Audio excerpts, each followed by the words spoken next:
अभी देश के अंदर कोरोना को लेकर जो महामारी फैला हुआ है और हर तरफ से एक ही आवाज़ आ रही है कि किधर है ऑक्सीजन और किधर है बेड, किधर है हॉस्पिटल।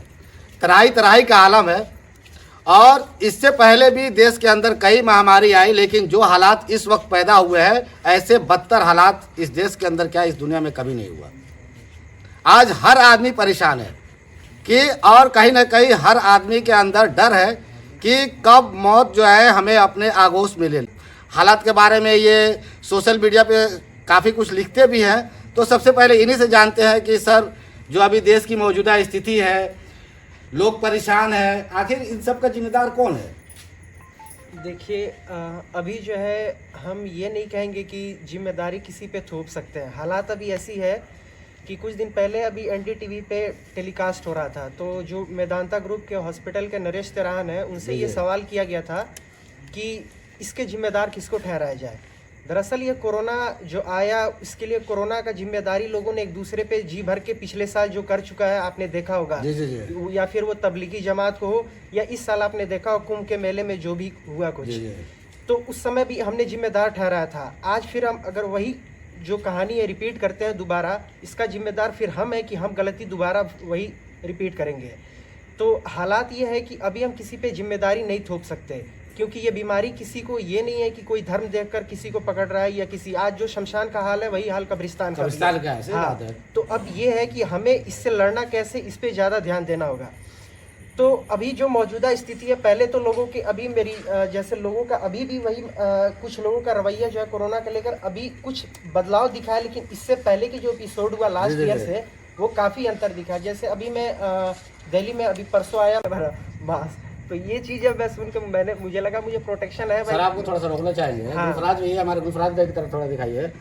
गुलफराज भाई जो बात कह रहा है, तो अभी आप देख रहे होंगे कि जो स्थिति है हॉस्पिटल के बाहर देखिएगा कि हजारों आदमी खड़ा है और वो इंतजार कर रहा है कहीं ना कहीं जो है अंदर से जो है कब कोई बाहर आए ताकि मेरा नंबर आए।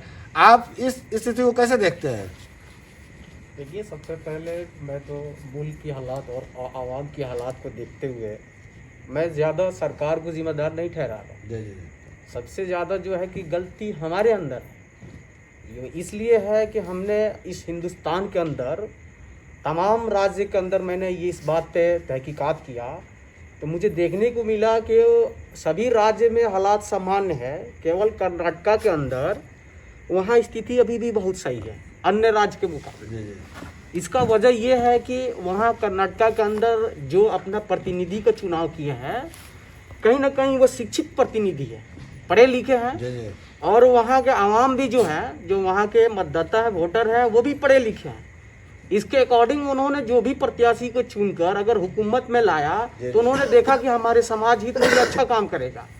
वहाँ पे अभी ये हालात है कि जिस तरह से मरीज वहाँ पे अस्पताल के अंदर एडमिट है, तो उनकी संख्या ज़्यादा है, बेड की संख्या ज़्यादा हो गई है। मरीज कम है, बेड ज़्यादा है। अन्य राज्यों में बेड कम है, मरीज ज़्यादा है।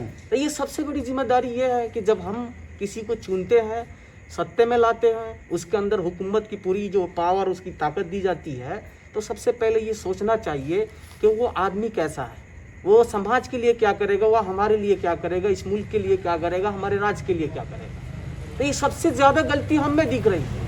हम आज सीधी जो है बोल रहे हैं कि पब्लिक जो है कि पब्लिक की जिम्मेदारी है, जिसने जो वक्त रहते जो अपने आप को संभाला नहीं या ऐसे पार्टी की जो सत्ता में लाया जो ख्याल नहीं किया, ये आप कहना चाह रहे हैं ना? मैं अपनी बात को, जो मेरी पूरी बात है, मैं एक शायरी के नज़र में इस बात को पेश करना चाहता हूँ कि जिसने दिन रात जहर घोली हवाओं में, क्यों उम्मीद रखे हो कि वो तुम्हारे लिए ऑक्सीजन लाएगा।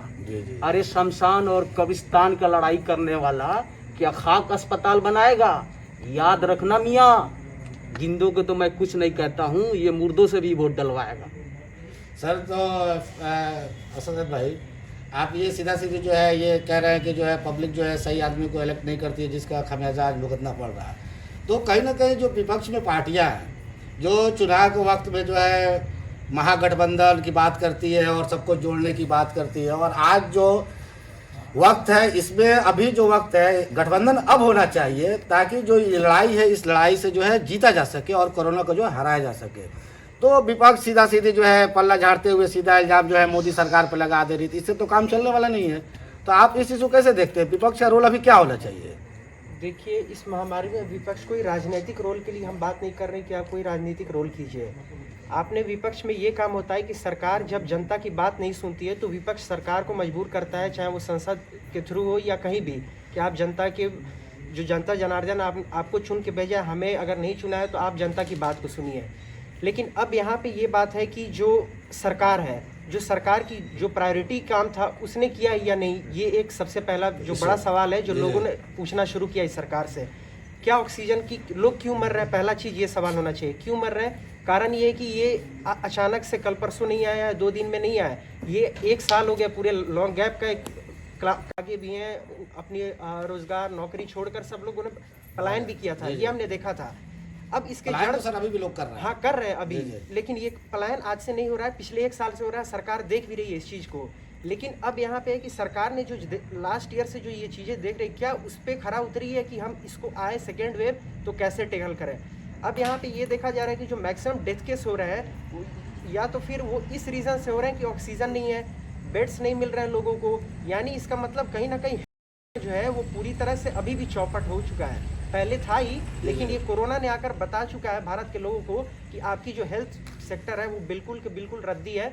और इवन जो बड़े बड़े हॉस्पिटल्स हैं, जितने भी फर्म है, मैं सिर्फ सरकारी की बात नहीं कर रहा, चाहे वो बड़े बड़े ग्रुप्स हॉस्पिटल जो है, वो अपनी नोटिस 1 दिन पहले लगा रहे हैं कि हमारे पास ऑक्सीजन की कमी नहीं है, अगले 48 आवर्स में 45 मिनट्स में ऑक्सीजन खत्म होने वाले हैं। अब लोग परेशान हैं कि 45 मिनट्स में ये हमें बता रहे हैं कि ऑक्सीजन खत्म, यानी ये बता रहे हैं कि 45 मिनट में अगर मर जाते हैं आपके कोई पेशेंट तो इसके जिम्मेदार हम नहीं होंगे। लेकिन भारत का संविधान जो है ये कहता है कि अगर कोई भी एक नागरिक है देश का, उसको जीने का अधिकार है, उसको हाँ वो टैक्स पे करता है तो उसे हेल्थ की पूरी फैसिलिटीज मिलनी चाहिए। तो सर, तो अब तो बड़े हॉस्पिटल के डॉक्टर भी हाथ जोड़ के खड़े हो गए हैं कि जो है, और दुख भी जता रहे हैं और रो भी रहे हैं कि अजीब सा वक्त है कि एक इंसान की जान जो है ऑक्सीजन की वजह से चला जा रहा है। जी जी। तो वो भी कहीं ना कहीं जो है सरकार पे जो है सीधा ठिकरा फोड़ है कि कमी जो है सरकार की है, और सरकार को जो है बहाना नहीं बनाना चाहिए, बल्कि जो है ऑक्सीजन का इंतजाम करना चाहिए। तो अब ऑक्सीजन के जब हालात देखिएगा तो यही सरकार जो है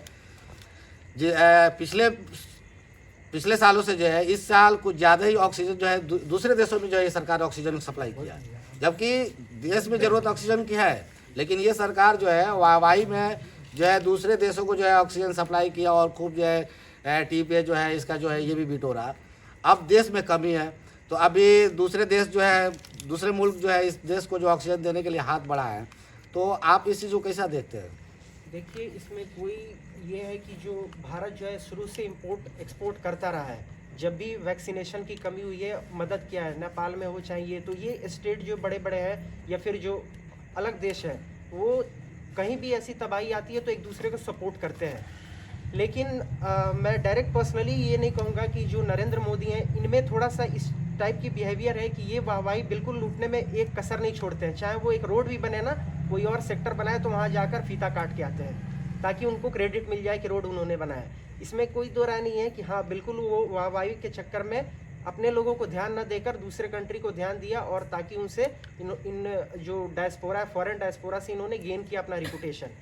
सर, तो पब्लिक के लिए काम किया तभी तो पब्लिक जो है इनको जो दोबारा फिर सत्ता में जो है लेके आई और पूर्ण बहुमत से ले आई और ज़्यादा सीटें दी। कहीं ना कहीं मोदी सरकार तो काम कर रहे हैं ना। काम कर रहा है, ये आप सिर्फ इस वजह से इलेक्शन जीतना और काम करना ये दोनों बहुत अलग चीज़ें होती हैं।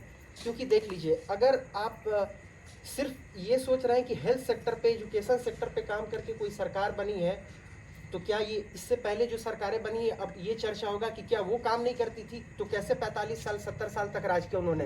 ये तो कहते हैं काम नहीं किया, तो वो कैसे काम करती थी? तो काम ऐसा नहीं है कि सिर्फ काम पे लोग वोट करते हैं, आज भी है भारत में, इसमें कोई दो राय नहीं है। आज भी देखिए तो जात पात के नाम पे बहुत वोट पड़ती है। और दूसरी चीज़, सबसे जो ये सरकार बनने का रीज़न है, ये कहती है काम करते हैं, लेकिन काम से अलग इन लोग का जो पोलराइजेशन चलता है कैंपेनिंग में, उसमें भी आप देखते होंगे कितनी बुरे हाल में पोलराइजिंग होती है, कहाँ राइट्स होते हैं। तो ये सारी चीज़ें इनको इलेक्शन जिता देता है, नो डाउट। ये बहुत ही मेहनत करते हैं इलेक्शन करने के लिए। बाकी जो विपक्ष का आपने मुद्दा उठाया कि विपक्ष क्यों नहीं इसमें आ रही है, अब देखिए विपक्ष का रोल इस समय तो होना चाहिए था कि आकर वो सरकार को मजबूर करती या के, लेकिन अब देखिए कि विपक्ष जो है उनको इस सरकारों ने इतनी कमज़ोर कर रखा है कि कि उनको बोलने का मौका तक नहीं दे रही है। और विपक्ष इस बात को पकड़ नहीं रहा है कि हाँ, हमें अब वक्त आ गया है कि हमें बोलना पड़ेगा ताकि लोग भी हमें सपोर्ट करें। तो विपक्ष की इसमें बहुत बड़ी भारी भूल है कि वो इस काल में भी फ़ायदा नहीं उठा पा रही है ताकि वो लोगों के लाइमलाइट में आ जाए। जो पहले विपक्ष का जो भूमिका होता है खत्म हो चुका है। तो हम इसलिए विपक्ष से लोगों को उम्मीद ज़रा सी भी नहीं है कि वो हमें सपोर्ट करेगा भी। अब लोग तो इस हाल में हैं कि बस अपना जितना ज़्यादा बचा सकेंगे। सरकार का रवैया से देखकर सबको पता चल गया है कि ऑब्वियसली है, ऑक्सीजन नहीं है, बेड्स नहीं है, हॉस्पिटल में फैसिलिटीज़ नहीं है। तो लोग इस बात से परेशान हो चुके हैं और जानते हैं कि सरकार की तरफ से बहुत ज़्यादा इनको कुछ एक्सपेक्टेशन नहीं रहा, इसलिए ये लोग विपक्ष से भी कोई उम्मीद नहीं रखते। तभी हम बिहार के अंदर बैठे हुए हैं, तो आइए जानते हैं बिहार के अंदर जो नीतीश कुमार जो है लोगों को कोरोना को लेके जो है क्या क्या फैसिलिटीज़ दिए हुए हैं। पहले जिस तरह जो है क्वारंटाइन सेंटर जो सरकार बनाया हुआ था वो अब है कि नहीं, जानते हैं। एक स्टूडेंट है महताब आलम, उनसे सीधा बात करते हैं। सर, आपके यहाँ जो है क्वारंटाइन सेंटर बना हुआ है? मैं बताना चाहता हूँ आप सबों को और जनता जनार्दन को कि आज हमारे यहाँ क्वारंटाइन सेंटर की बात की जा रही है, आज हमारे यहाँ हॉस्पिटल्स की बात की जा रही है। आज भारत की हेल्थ सेक्टर ही नहीं बल्कि पूरी दुनिया की जो हेल्थ सेक्टर है वो भारत से कहीं गुना सही है। आज अमेरिका की हेल्थ सेक्टर देख लीजिए, आज भारत की हेल्थ सेक्टर से कंपैरिजन करें तो कहीं ना कहीं 80 और 20% का यहाँ पे डिफरेंस मिलता है। आज बिहार की जो स्थिति है वो काफ़ी गंभीर है। मैं सीधा सत्ता पे ये सवाल ठोकना चाहता हूँ कि क्या नीतीश कुमार, अगर बिहार का अगर एक भी शिक्षक मरता है, 33% शिक्षकों को तूने स्कूल में भेजने का काम करवाया है इस कोरोना काल के अंदर। आज के सर्वे के अनुसार मैं सीधा सरकार पे यह सवाल ठोकता हूं कि 64 शिक्षकों की कोरोना से वजह से मौत हुई है। 64 शिक्षकों का जिम्मेदार कौन होगा? आज पूरे स्कूल बंद कर दिए गए, पूरे सरकारी जितने भी दफ्तर हैं उन सबको खोल दिए गए, लेकिन स्कूल को लेकर बात आई तो हम चुप रहे। लेकिन उन सरकारी शिक्षकों को 33% क्यों बुलाया जा रहा है? 64 शिक्षकों की मौत आज के सर्वे के अनुसार। पश्चिम चंपारण से 1 शिक्षक, भागलपुर से 12 शिक्षक, मुजफ्फरपुर से 1 शिक्षक। आखिर इसका जिम्मेदार कौन होगा? मैं सीधे सरकार के ऊपर यह आवाज़ ठोकना चाहता हूं और बताना चाहता हूं, हाल ही में श्री कृष्ण नारायण जी महान गणितज्ञ का मौत हुआ था। PMCH के बाहर उन्होंने एम्बुलेंस से आधा घंटे तक करीबन वहाँ बैठे रहे, मतलब उनका डेड बॉडी बाहर था। लेकिन सरकार के कानों में आवाज़ नहीं थी कि भारत का एक इतना बड़ा इंसान मरा है। कैलिफोर्निया यूनिवर्सिटी ने उनके नाम पर 3 घंटा मौन रखा था। तब भारत के प्रधानमंत्री के कानों में आवाज़ पहुंची तो उन्होंने चीफ मिनिस्टर के हाथों हाथ उन्हें डेड बॉडी के साथ पद्मश्री का अवार्ड दिलवाया। अब मैं बताना चाहता हूं, इतनी बुरी हाल है PMCH की, पुआल पर मरीजों को सुलाया जा रहा है। क्वारंटाइन सेंटर की बात की जा रही है। बिहार के अंदर अभी कुछ नहीं है। अस्पताल के अंदर वेंटिलेटर, ऑक्सीजन की वजह से मरीजों की मौत हो रही है। लेकिन आज बिहार गवर्नमेंट की जो हाल है वो बहुत बद से बदतर होती जा रही है। कुल मिला के आप ये कहना चाहते हैं कि आप बिल्कुल जो है ऊपर वाले के भरोसे हैं, सरकार जो है आपको कुछ जो है फैसिलिटीज नहीं दे रही है, नहीं सीधा सरकार पर इल्जाम लगाना चाहते हैं? आप बिल्कुल लगाना चाहते हैं। अगर शिक्षक की मौत होती है तो उसका जिम्मेदार कौन होगा? आज 64 शिक्षकों की मौत हुई है, उसका जिम्मेदार कौन होगा? उनके बाल बच्चों का पोषण कौन करेगा? तो ये देखिए सीधा इल्जाम लगा रहे हैं और ये पूरा आंकड़ा लेके बैठे हैं पूरे बिहार का।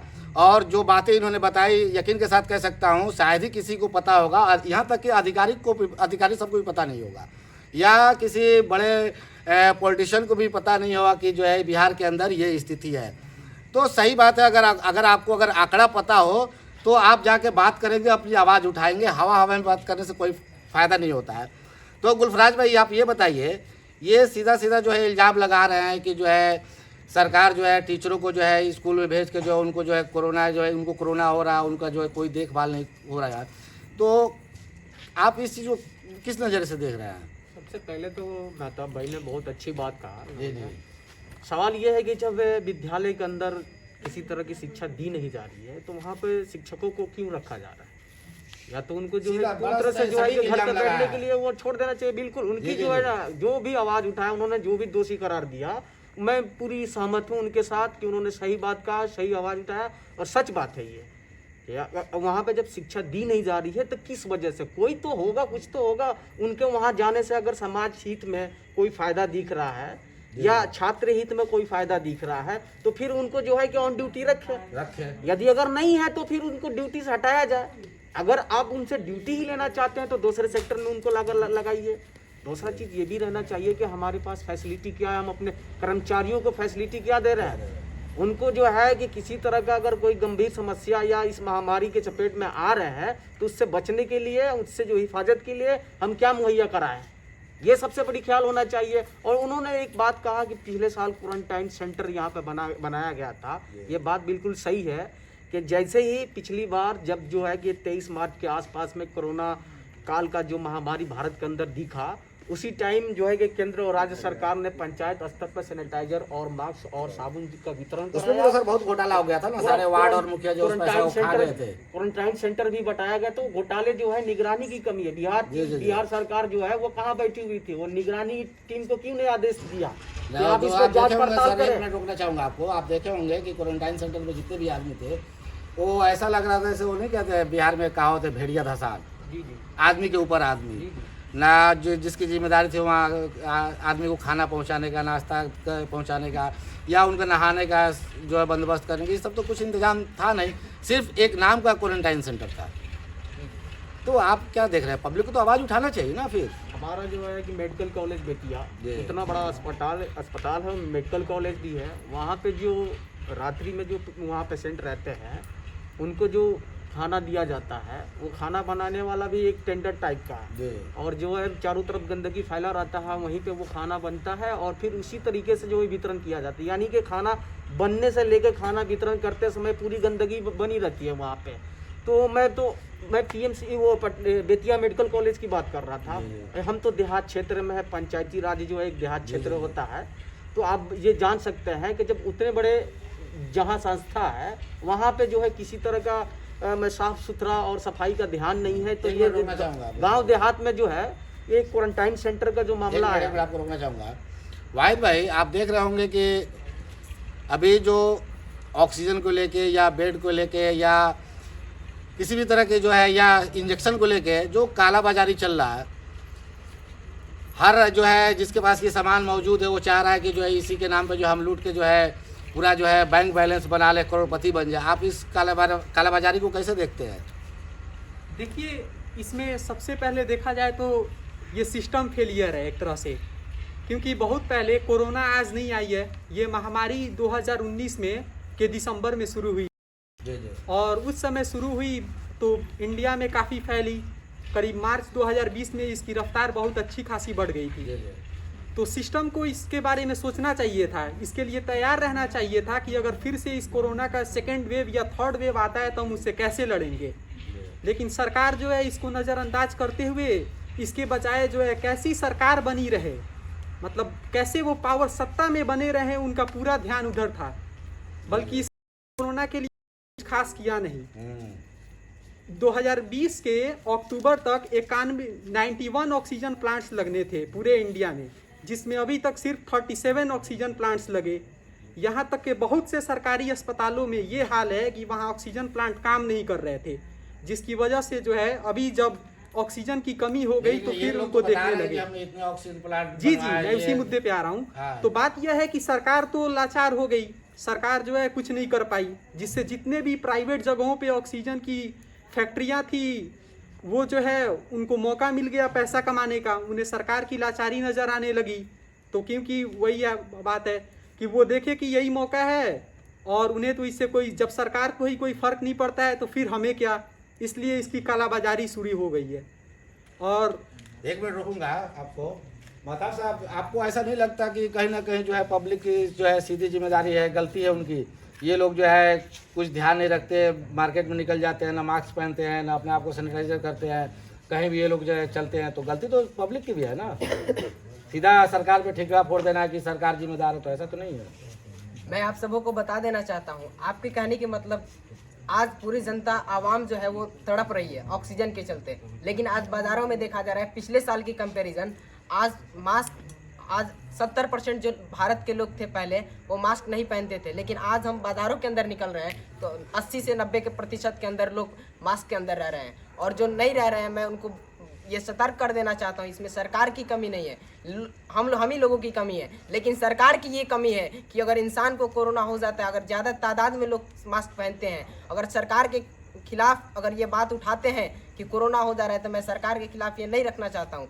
और सरकार अगर चाहती है मास्क ज़्यादा से ज़्यादा वितरण कराएं और सैनिटाइज़र का ज़्यादा से ज़्यादा उपयोग करें, लेकिन अगर कोरोना से इंसान बचने नहीं का तो करती है- सबसे बेस्ट उपाय जो है वो आदमी खुद को क्वारंटाइन करे, घर पे रहे, ना निकले। तो कहाँ लोग मान रहा है इधर?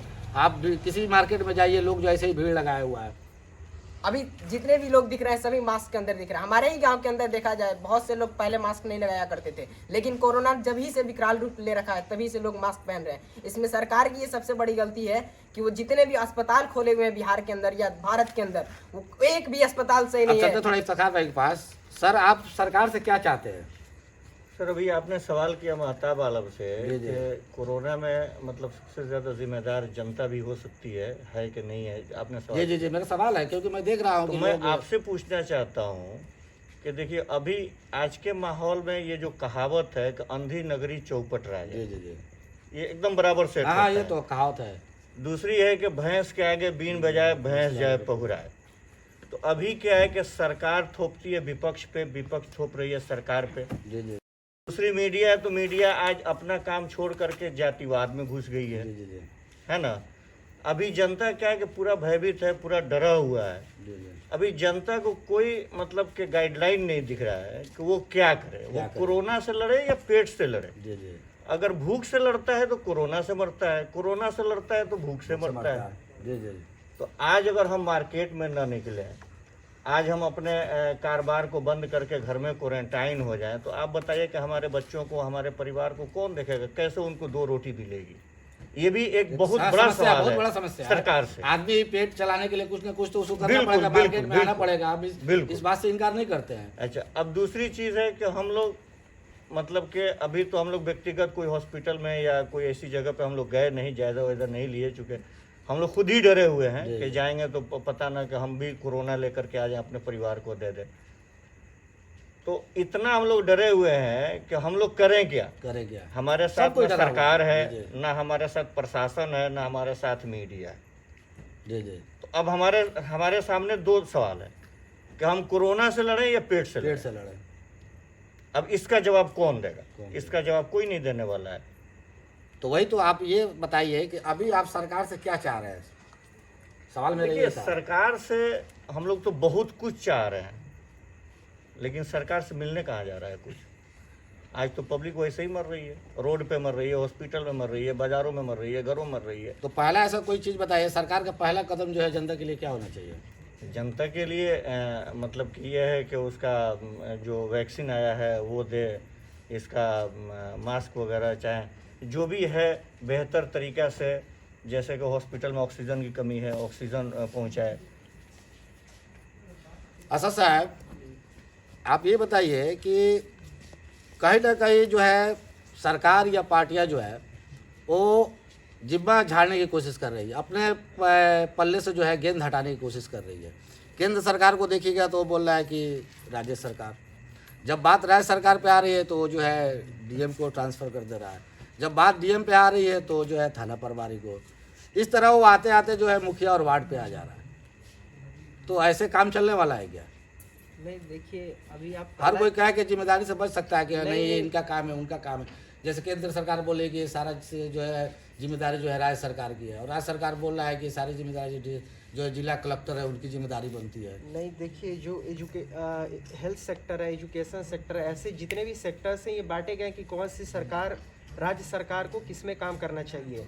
तो जो हमारा लिस्ट है कंकरेंट लिस्ट, जिसमें आप हेल्थ सेक्टर को सरकार, केंद्र सरकार भी उतना ही जिम्मेदार होता है जो राज्य सरकार होता है।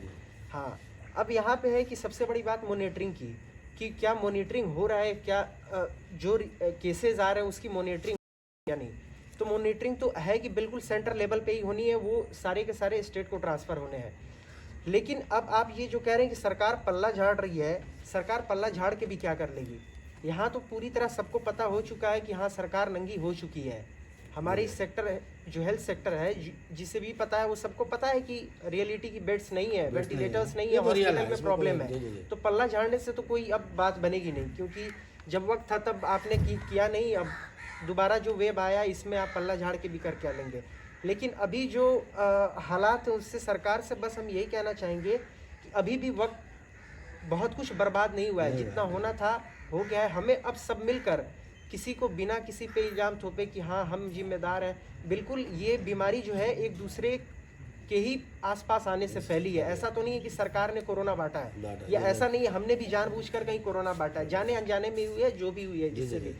तो अभी जो समय होते हुए अगर इस बात को हम समझ जाए कि अभी जितना जल्दी हम इसको प्रायोरिटी ले लें, ठीक है। हाँ, कभी कभी ऐसे हालात होते हैं जैसे इन्होंने कहा कि हम पेट के लिए मतलब या फिर भूखे मरें या कोरोना से ये मरें। पापी पेट का सवाल है, पेट के लिए आदमी कुछ भी पेट के लिए करेगा। सवाल है, लेकिन देखिए अभी भी ऐसा है कि अगर हम अभी पेट सर के लिए एक मिनट आपको रोकेंगे। अभी एक ऐसा वीडियो देखने को मिला कि एक वाइफ जो है अपने हस्बैंड को लेकर जो हॉस्पिटल जा रही थी, तो उसका जो अंतिम वक्त चल रहा था, ऑक्सीजन के बिल्कुल जो है लो ये में था, तो जो है औरत जो है अपने मुंह से उसको ऑक्सीजन दे रही थी। देखिए कोरोना का प्रकोप इतना है, लेकिन मोहब्बत कहीं ना कहीं सौवर की मोहब्बत में जो उसको पता है कि जो है हमको भी कोरोना होने वाला है, लेकिन अपना जान जोखिम में डाल कर जो है अपने मुंह से उसके मुंह में सांस दे रही थी, फिर भी वो आदमी बच नहीं पाया। बताइए उस औरत के साथ क्या गुजरा होगा।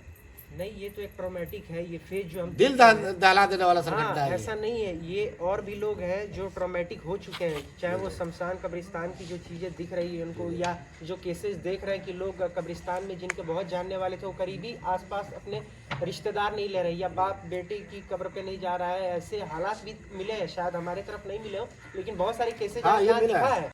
यह है, वहाँ fact है पे ये। वो सिर्फ और सिर्फ टीम्स जो गई है वही उनको जाकर पूरी जो परिक्रमा होती है वो रिचुअल्स फॉलो किया गया है, लेकिन वहाँ पे कोई रिश्तेदार नहीं रहा है। तो ये शायद ये बहुत बड़ी बात है कि जहन में रहता है, दर्द तो होता है कि हाँ एक पर रिश्तेदार कोई नहीं अगर जाता है उसके जमात में या जी। जो भी हुआ, तो ये एक। लेकिन दूसरी चीज़ ये भी है कि यहाँ पे सावधानी बरतनी भी जरूरी है। जी। हाँ, ये बिल्कुल है। तो अब ये है कि अभी समय होते हुए भी इस चीज़ को हम समझ जाएं कि कुछ दिन तक अगर हमें इस चेन को तोड़ना है तो हमें चेन को तोड़ना ही पड़ेगा, चाहे हम घर में रह के तोड़े या जैसे भी है। हमें अभी प्रायोरिटी यही देना है कि इस चेन को तोड़ा जाए, और सरकार की प्रायोरिटी ये है कि जो भी लोग इससे कोविड से ग्रस्त हो चुके हैं, इन्फेक्टेड हो चुके हैं, उनको बचाने के लिए जितनी प्रयास हो वो किया जाए। गुलफराज भाई एक चीज़ बताइए आप, कोरोना से जितने भी लोग मर रहे हैं, या आप शमशान घाट के अंदर देखिए या कब्रिस्तान के अंदर देखिए, जो लाशों के लेके कालाबाजारी हो रही है। एक लाश को उठाने में जो है लोग जो है 5,000 10,000 और जलाने के लिए जो 40-50 हज़ार रुपया मांग रहा है लोग। अब बताइए जिसके पास खाने को पैसे नहीं हो वो कहाँ से जो है लाश जलाने के लिए जो है, लाश उठाने के लिए 5,000 और जलाने के लिए जो है 40,000 50,000 रुपये दे। ये तो कमी कहीं ना कहीं है कि बात बिल्कुल सही है। ऐसा मामला कई बार जो है हमको देखने को भी मिला है। मैं उत्तर प्रदेश की ही बात करता हूँ। उत्तर प्रदेश में लखनऊ देहात क्षेत्र में एक जो है कि हाथी घाट है जी। वहाँ पे एक रोज़मर्रे की ज़िंदगी गुजर बसर करने वाला एक व्यक्ति था, उसके परिवार के एक सदस्य का जो है कि कोरोना की वजह से देहांत हो गया। जब वो शमशान घाट पे गया तो उससे जो है कि मतलब क्रियाक्रम को पूरा करने के लिए 4500 रुपये की मांग रखे थे। उसके पास पर्याप्त राशि नहीं था, वो नहीं दे पाया। और उस समय वहाँ पे उन्होंने बहुत ज़्यादा उन लोगों से जो है कि रिक्वेस्ट किया कि किसी भी तरीके से जो हमारे मतलब 1000-1500 रुपये जो लेके आप अंतिम संस्कार कर दो, लेकिन उन्होंने लेने से मना कर दिया। ये लाइव टेलीकास्ट हो रहा है, जो हम लोग भी देख रहे हैं, उत्तर प्रदेश क्या पूरे हिंदुस्तान पूरे मुल्क के लोग देख रहा है। अंत में स्थिति वहाँ देखने को ये मिला कि उन्होंने ये जो टायर पहिए जो टायर वगैरह होता है उनसे जो है अलग उसी हाथी घाट के अलग हिस्से में ले जाकर खुद से जो है दाह संस्कार किया। ये स्थिति है सामने। मैं पूछना चाहता हूँ कि मतलब हम तो इंसान है, हम पे जो है एक प्रोटोकॉल लगा हुआ है कि आपको वहाँ जाना है, यहाँ नहीं जाना है, तो हम शमशान घाट पे जाएंगे भी तो बाहर ही रहेंगे, क्योंकि जहाँ अंतिम संस्कार किया जा रहा है वहाँ हमारे जाने की अनुमति है भी नहीं, उससे बाहर ही रखा जाएगा। तो हमारे अंदर इंसानियत है, या हमें जो है कि चंदे की शक्ल में, मदद की शक्ल में 200-400 रुपया भी है तो वो भी दे नहीं पाएंगे, क्योंकि उन्होंने मना कर रखा कि आपको वहाँ पहुँचना नहीं है। फिर सरकार क्या कर रही है? सरकार को जब ये दिख रही है, या सरकार के जो कर्मचारी है जो उस विभाग में लगे हुए हैं उनको दिख रही है, तो वो फिर उस पर एक्शन क्यों नहीं ले रहे हैं? या तो ये सरकार के द्वारा फिक्स किया गया है, या अपने मनमानी तरीके से फिक्स मौका मिल गया है कि लूटने का, जो है लूट लो, इससे अच्छा वक्त कोई नहीं आएगा। इतने घटिया टाइप के लोग हैं। कोरोना से जी जी। एक महामारी कोरोना से है, और दूसरी महामारी जो है ना कफन पे हो, जी। कफन पे भी महामारी चल रही है। है। अभी तो ऑक्सीजन की कमी हमारे मुल्क में दिख रही है। मैं तो ऊपर वाले से यही कामना करूंगा कि इस तरह का हालात ना आए। अगर ऐसा भी हालात आ जाएगा ना तो परिवार के लोग जो है ना कफन कीन नहीं पाएंगे, वो भी कालाबाजारी में चला जाएगा। अगर हम 500 रुपये के कपड़ा कफन का खरीद के दे रहे हैं अंतिम संस्कार के लिए, यदि अगर हालात इस तरह से और बढ़ता जाए तो वो भी जो है 500 से 5000 हो जाएगा। अभी ऑक्सीजन की जो मुल्क के अंदर जो देखा जा रहा है, जो हम 1200 में लेते थे, इस दरमियान 5000 में बिक रहा है। 5000 साहब एक चीज़ और हमको बताइए, अभी आप टीवी पे जो है, जो मेन मीडिया चैनल है, उसमें दिखाया जा रहा होगा कि हर पार्टी का प्रवक्ता जो है दूसरे को, उससे सवाल पूछा जा रहा है कुछ और, लेकिन वो सवाल पलट के जो है दूसरे पार्टी पे इल्ज़ाम लगाना चालू कर दे रहा है। जैसे आप सवाल पूछिए कुछ और, वो बोला है महाराष्ट्र देखिए, अगर बीजेपी के प्रवक्ता से पूछते हैं तो वही चीज़ अगर कांग्रेस के प्रवक्ता से पूछते हैं तो वो बोलता है कि उत्तर प्रदेश देखिए। ऐसे भी तो ये क्या पब्लिक को जो है ये प्रवक्ता बेवकूफ़ बना रहे हैं, या यह पार्टी का नीति है पब्लिक को बेवकूफ़ बनाने का? नहीं, नीति तो प्रवक्ता इसीलिए है क्योंकि वो बेवकूफ़ बना रहे हैं लोगों को और लोग देख रहे हैं ये बात। हाँ, जैसे इनसे जैसे कोई सवाल पूछिए वो दूसरे पे जाके, हाँ नहीं, तो ये जो प्रवक्ता का काम है, ये लोग वो अपना, पहली चीज़ ये है कि उन्हें प्रवक्ता बनाकर और भेजा ही जाता है कि उस सवाल मुद्दे से अलग बात करें। उनसे जब आप इशू मुद्दे पे सवाल करो तो जवाब उनके पास रहता नहीं है, तो इसलिए वो ब्लेम गेम का काम यहाँ करते हैं और एक दूसरे पे इल्ज़ाम लगाते हैं कि आपकी स्टेट है ये। पर सवाल जो है वहाँ करने वाले तो जनता होती नहीं है, वहाँ एक स्पोक्स पर्सन बैठाया जाता है जो सवाल करता है, और वो भी बहुत सारे ऐसे हैं कि बहुत सारी पेड मीडियाज भी हैं, तो वो सवाल अभी जैसे आज ही का लेटेस्ट बता रहा हूँ, आया है कि एक प्रवक्ता है, नाम नहीं लेना चाहूँगा, वो बोल रहा है कि महाराष्ट्र सरकार से निवेदन है कि इंजेक्शन खराब ना हो पाए। यहाँ लोग जो है लाइन लगा हुआ है कब इंजेक्शन मिल जाए, और वो इल्ज़ाम लगा रहा है सरकार पे कि इंजेक्शन खराब ना हो पाए। देखिए कैसे मैंने ये लोग जो है पल्ला झाड़ने की कोशिश कर रहे हैं। माता वाला में आपसे जानना चाहेंगे कि अभी जो मौतें हो रही हैं कोरोना की वजह से, इसको आप मौत कहेंगे या हत्या कहेंगे या खुदकुशी? अभी जो मौतें हो रही हैं हाल फिलहाल में, वो हम मौत ही कहेंगे, क्योंकि आज पक्ष और विपक्ष, मैं दोनों पार्टियों को इसमें शामिल करना चाहता हूँ। दोनों की कमियों की वजह से हो रही है। कोरोना पिछले साल हमारे भारत में आया था, तो फिर तो खुदकुशी नहीं हुआ, आदमी इसका जिम्मेदार खुद है ना। आदमी जब आपने वोट दिया जात के नाम पे, धर्म के नाम पे, आप कोरोना तो चलिए अभी आया, इससे पहले आप अगर 2020 से पहले जाइएगा, 18, 19, 17 या ना 20-25 साल पहले जाइएगा, आप देखिएगा तब आपने कब लड़ा हॉस्पिटल के लिए, कब लड़ा इंजेक्शन के लिए, कब लड़ा सरकार आपने? इसको जिम्मेदार है। मैं कहना चाहूंगा सीधे सरकार से ये बात कि पिछले साल कोरोना आया हमारे भारत के अंदर। कोरोना चलिए अभी आया, तो आपको क्या लगता है कि इससे पहले जो हमारे देश के हॉस्पिटल के हालात सही थे? उस टाइम आप आवाज़ उठाए? उस टाइम जो था ऑक्सीजन की कमी नहीं थी। आज सरकार को ये ऑक्सीजन की बात कमी नहीं, सोचनी बात सही चाहिए। देखिए, ऑक्सीजन की कमी नहीं, आप सही कह रहे हैं, लेकिन आप पहले देखे होंगे कि एक डिलीवरी पेशेंट अगर हॉस्पिटल में पहुंच जाए तो उसको जो है इस हॉस्पिटल से उस हॉस्पिटल, उस हॉस्पिटल से उस हॉस्पिटल रेफर कर दिया जाता था। एक इंजेक्शन जो है यहाँ मौजूद नहीं था, तब तो आप आवाज़ नहीं उठाए।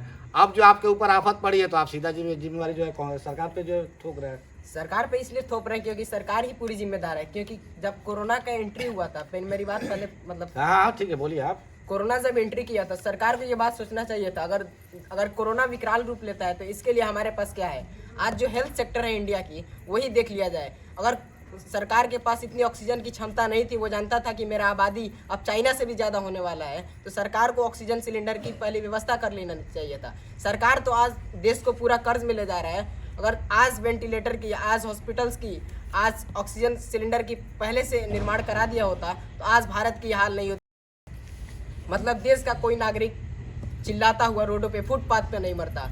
आज मैं सरकार के खिलाफ इसलिए आवाज़ उठा रहा हूँ। आप एक मिनट का सबसे कमेंट्स लेना चाहेंगे, 1 मिनट में सबको अपनी अपनी बात रख देगा। आप सरकार को और जनता को जो है क्या संदेश देना चाहते हैं? 1 मिनट में बात खत्म कर दीजिए। सरकार को मैं ये संदेश देना चाहता हूँ कि वो जो कमियां हैं हमारे हॉस्पिटल्स, अस्पतालों के अंदर, हेल्थ सेक्टर के अंदर, उसको सुधारा जाए। और जनता से, जनार्दन से ये बात कहना चाहता हूँ कि वे अपने कमियों को भी सुधारें, क्योंकि वो बाहर निकले तो मास्क पहन के ही निकले, सैनिटाइजर। 1 मिनट में संदेश दीजिए, क्या पब्लिक को क्या संदेश देना चाहते हैं इस महामारी से, जो कैसे वो लोग 1 मिनट में बोलिए।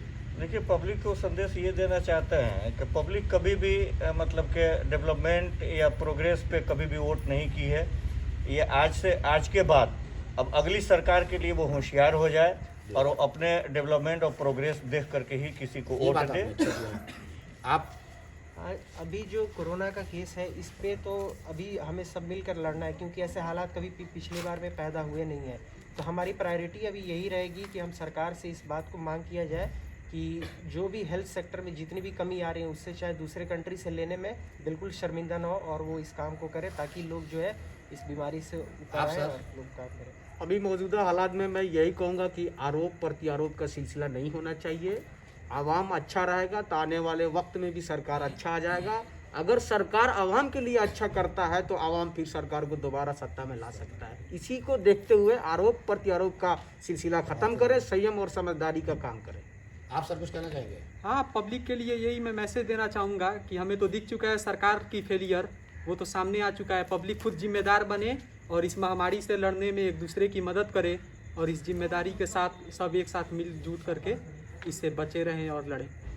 आप सबका बहुत बहुत शुक्रिया सुन इंडिया से बात करने के लिए। शुक्रिया। बहुत बहुत जितना मेरे को हो गया।